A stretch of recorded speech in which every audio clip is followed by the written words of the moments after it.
Hey everyone, I'm Ermysenigma. Welcome back to my channel and welcome yet again to another Taringa video, aka another Monster Legends sneak peek video. And if you want to follow along with me, the website I'm using, there's a link in the description below. With that being said, let's jump into the sneak peek. And so we start things off by seeing some pictures of future events. We have the team race monster, we have another alien looking monster, lots of eyes, interesting. Is that a monster too? That could potentially be really cool if that is a monster. Oh no, that one's tight. More aliens, so we have this alien theme going on. And so I guess this monster's name is Jossaster. Jossaster, here we have the different animations. You can look at these for yourselves. I'm going to be skipping through them unless something really cool pops up. Oh, look at that teenage form. Yeah, so we're still going on with this. Is that the mouth? We're still going on with this alien theme. And it's a magic attack? Wait, I thought it was a dark monster. It might be one of those monsters that has different elemental attacks. So a dark monster with a magic attack. Interesting. Here we have the physical attack, waiting, magic attack, or maybe that's just what they call them. So forget what I said last time about him having a magic attack. I think that's just what they call it when it's like the regular skills. So let's see. New maze. Elrich's Abomination. Face your deepest fears in this new maze. Why the heck is Hyrule there? And who is that thing? What is that thing next to him? Whoa, is that going to be a monster? That's just for animational purposes. That is so tight. Face your deepest fears. Face your darkest nightmares. 5 monsters will be yours. Yeah, look at that thing next to Jossaster. That looks tight. Maybe it's just for like the background. Okay, so new maze coming up soon. Really cool looking monsters. Really looking forward to seeing if they're any good because design wise I am liking them. Oh cool, and there's even information about a limited time path. And so if you've been wanting Pigridu, he's actually going to be the monster in the limited time events. And next we have information on the monster that everyone's been waiting for. This Taiga MMO looking monster. And his name is Patrion, I don't know. I'm going to call him Pat for now. And so let's see what Pat can do. He's a legendary monster. And he has light base attack, so he's going to be a light base monster. Let's see, King Slayer removes 20% of total life from one enemy. So that's basically like what MMO can do, remove a certain percentage of life from the enemy monster, which is going to make this monster pretty good to use in dungeons or against monsters that have really tanky lives like Oros or Gersis. And for a skill like that, his power stat doesn't matter. His power stat could be 0 and he'd still take away 20% of the enemy's life. Support from Vail removes all negative status effects from itself, heals itself by 30%, applies energy regeneration to itself, applies regeneration to itself, requires cooldown. That is a lot. So this is like the ultimate self-supporting skill. You heal your life, you get energy regeneration, you get life regeneration, and you remove any and all debuffs you may have had. This is like a complete reset. And it also sets you up for future attacks because of that energy and life regeneration. Wow, oh wow, this is amazing. And basically, he's immune to possession because it's a self skill. Hopefully he comes with an immunity to stun or immunity to freeze. That'd be really awesome. Then again, he's a light monster. Maybe immunity to blind or daze would be more useful. Most likely blind. I don't know, I guess we'll have to see what he actually comes with. Kitty Forever deals moderate light damage to one enemy, applies sunburn. We have another monster that can apply sunburn. And sunburn, for those of you that don't know, it's basically like burning or quicksand. Reduces the enemy's HP by 15%. But the cool thing about sunburn is that it also reduces their accuracy by 15%. So you can say it's an improved version of burning in quicksand. And like quicksand, no monster is immune to sunburn. Sparky Bite deals moderate special damage to one enemy, applies bleeding. Blue Blade Protection deals moderate special damage to all enemies, applies bleeding to all enemies. That's a pretty nice skill. Bombing Move deals heavy light damage to one enemy, so he has some power with him. Deals heavy light damage to all enemies, applies sunburn to all enemies, applies damage boost to itself, requires cooldown. What the heck? Shining Blue Blade. So not only can this monster do AoE bleeding, he can also do AoE sunburn. The obvious combo you'd want to do is do sunburn first, that way the enemy starts losing 15% of their life and their accuracy is reduced and you get a damage boost, and then the next turn give them bleeding, that way it deals more damage, they're going to lose 10% more of their HP every turn, so 25%, and their power is reduced by 20%, so they're dealing less damage if they manage to hit you because their accuracy is reduced. This is amazing. Oh wow, I said a mouthful, let's keep on going. Blue Fire deals massive light damage to one enemy, applies sunburn to one enemy, removes shield from one enemy, requires cooldown. Why does this monster do so much with just single attacks? So massive light damage, I'm wondering if that's going to be 70 or 75, apply sunburn, so even if they don't die with the massive light damage, the sunburn is surely to kill them, and if they had any type of shield on, that shield is gone. Wow. Oh, and take a look at that, if Blue Fire wasn't enough, Limb Breaker deals massive light damage and then applies bleeding. Oh wow, this monster is going to be a killer. And his ultimate attack, Popular Cubes, deals massive special damage, so yet again we see massive, and it's an AoE stun, so if the enemy monsters happen to survive for whatever reason, you're also going to stun them. Choosing the skill set for this monster is going to be really hard because already I want both of the massive skills, but I also want the AoE skills, but I also want that skill that does like everything, support from Bill. Oh my gosh, this monster is going to be truly amazing. I can't wait till he's released. He has an amazing design.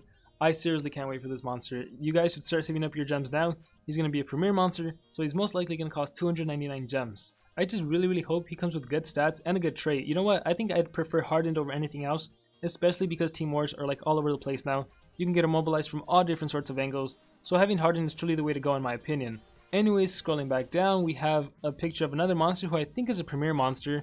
We have another island, new island on adventure map, yeah, tropical paradise, okay. Multiplayer rush. During this event, attack points take half time to regenerate. So instead of having to wait 6 hours, you'd only have to wait 3 hours to use your 3 attacks. That's pretty cool if you want to make a leap for the next league. And here we have the team race monster who also looks so darn epic. Let's see what he can do. Physical damage, moderate earth damage, heavy special damage to one enemy, deals moderate earth damage to one enemy, heals itself by 15%. That's a rather low heal, I'm assuming skills group 1. Workaround, deals moderate earth damage to one enemy, 50% chance, yeah, skills group 1. Deals heavy earth damage and heals by 25%. So, deals a nice amount of damage while increasing survivability, that's pretty nice. Deals heavy earth damage to one enemy, applies quicksand. That's potentially going to one-hit the enemy monster, especially since it's a team race monster. And whoever gets him is most likely going to get him at level 115. This monster is going to be a killer when he comes out. Bloodthirsty deals very heavy earth damage to an enemy, removes 10% of total life from itself, gives 1 extra turn to itself. What the heck? Sure, you lose 10% of your life. That's not bad, because not only are you dealing very heavy earth damage to one enemy monster, you also get an extra turn.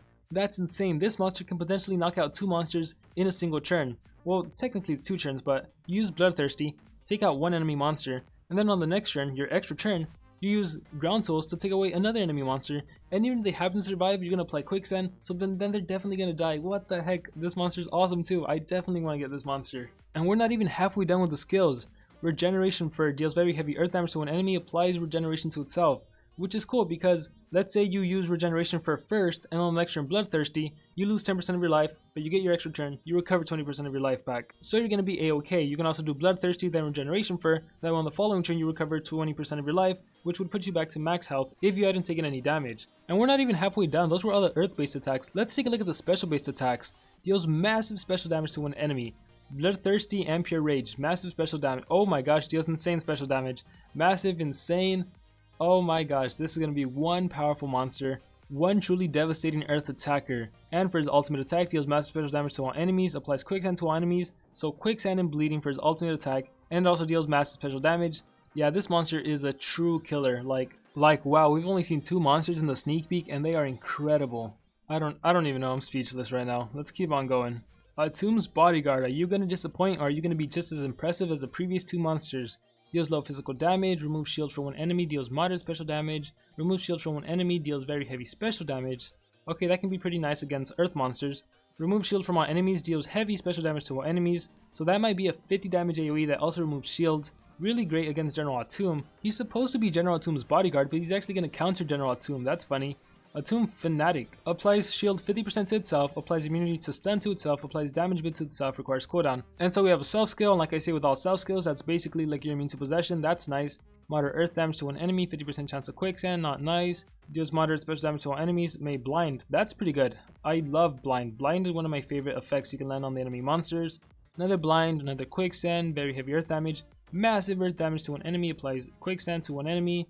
And lastly, we have Dwarf Energy Drink. I hope that's not the ultimate. Deals massive earth damage to one enemy, applies stun to all enemies. Oh, actually, this is probably the ultimate, and it's pretty good, because you deal massive earth-based damage to one enemy monster, and the rest of the monsters are immobilized. So, it would have been better if it was special-based, would have been better if it was an AoE, massive earth damage to all enemies, but it's still pretty good.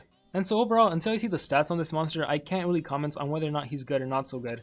Based on just the skills, I'd say he's okay. Maybe pushing above okay. He does have an AoE blind, his ultimate is nice, he does have a self skill, he can remove shields, and AoE heavy special damage to all enemies, so he's certainly not bad, but he didn't really impress me too much, so we're really gonna have to rely on those stats. Anyways, next up, Rune Slots Fest. During this event, enjoy 50% discount when you unequip runes and unlock rune slots for your monsters.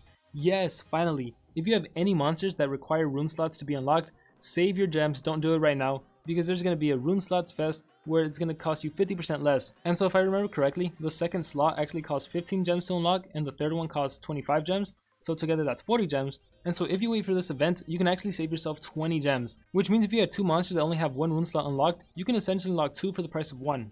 Definitely save your gems and wait for this event. We have more of the cool MMO Taiga monster, Premier Dungeon, more Premier monsters. We have cool Mantis. We have the nature looking monster. More on the Mantis. Play on adventure map. I don't play on adventure map anymore, but that's cool. fraternity team event, this is the time when you should buy gems so your whole teammates benefits. However, I believe Social Point is doing something different during this event. It says during this event, when someone buys gem packs, their teammates get Elementium. So instead of war coins, I think we're going to be getting Elementium, or I'm not sure if it's both, because maybe it could just be like added to the usual war coin. Anyways, let's continue reading. If a team member purchases a gem pack, the rest of their teammates will get Elementium. So yeah, it's hard to say whether we're going to get war coins and Elementium or just Elementium. I'm gravitating that it's going to be just purely Elementium, which honestly I'm fine with. Considering there's nothing really good to purchase in the war shop right now, in the team shop, Elementium is way better. If you're a person that buys VIP monsters or buy Nemesis monsters, you want Elementium instead of war coins, because then you can rank up your monsters without having to dish out actual money. So I guess now the only question that stands is how much Elementium are we going to be getting? Hopefully it's a good amount, but we won't know until the event actually comes out. We have the usual rune experience, Dr. Victor's Patrons. This is actually coming out right now, and it's by far one of the best events that's ever been released. Make sure you take advantage of it right now. Hey, look, we actually have information on Sparking Mantis. Let's see, Stereo Vision removes 25% of stamina for an enemy, removes 50% of stamina for one enemy, gives 25% stamina to itself. That's pretty cool. Removes 100% of stamina for an enemy. If this monster ends up being faster than Voltic, he's going to easily counter Voltic because 100% stamina drain. Doesn't matter if you have stamina runes, all of your stamina is completely gone. Oh, Voltic, you recharge, let me remove 50% of that stamina and give myself stamina. So that's pretty cool right now. Deals moderate thunder damage to one enemy, that's not so great. Deals moderate special damage to all enemies, that may potentially be great. Deals moderate thunder damage to one enemy, applies thunder protection to all allies. Thunder protection, I guess, is like metal protection, you take half damage from thunder attacks. So, I get it, it's supposed to counter like Xylem Voltic, but that won't really help. Yeah, you'll take half damage, but they're still going to be attacking you immensely, so that skill isn't that useful in my opinion. I mean, it might be, like, can you imagine an All Thunder War? This would definitely be like a must-have skill in an All Thunder War. Or in scenarios where you just face Thunder monsters, you know, I'll take it back. It might be helpful in certain situations, we'll have to wait and see. Let's continue. Deals moderate special damage to all enemies, deals moderate special damage to all enemies. So cool, maybe if he does these two skills back to back, they can like eliminate all of the enemy monsters if he has a high power stat. Mating Risk deals heavy thunder damage to one enemy, applies thunder weakness to all enemies, applies nature weakness to all enemies. So this monster can make the enemies very weak to thunder and nature attacks. That is pretty awesome. So I'm seeing this monster being more supportive. You run Mating Risks, you run the stamina drain skills, the 100%, the 50%, and then lastly you do like whatever's your favorite. Deals heavy thunder damage to one enemy. This monster, looking at just scales, he's probably going to go either way. You can run him as an attacker, you can run him as a supportive monster. Most likely though, the supportive way is the way you're going to want to go, just because of that stamina drain skill. And for his ultimate attack, deals massive thunder damage to all enemies and applies possession. That is pretty cool. A thunder monster that can do AoE possession, however it is for the ultimate attack, but in my opinion it's just always nice to see something unique, something we don't usually see. So thunder with possession, AoE possession, that is awesome. And so Sparking Mantis is another monster I'm truly looking forward to. I can't wait to see his stats. Hopefully he has really good stats and a really good trait. And let's continue more on Dr. Victor. Special Team Wars. Fight in Special Wars only for monsters in Team Wars exclusive and C-Books. This is gonna suck, especially the exclusive. So if you don't know by now, exclusive involves all of the VIP monsters, which makes sense, and it also includes some not good YouTuber monsters like Vanoss, MMO, Houdini. Like, I'm not really mad about the exclusive book. To me, exclusive makes sense. It makes 100% sense to me that there would be a book that contains all of the VIP monsters. Otherwise, that would really suck for the people that actually purchase VIPs. But to pair up VIP monsters with not so good monsters, that's just going to be a really hard war if we face against people that have lots of VIPs. But anyways, let's keep on going. More on the team race. Sharing Happy Hour. This is really cool.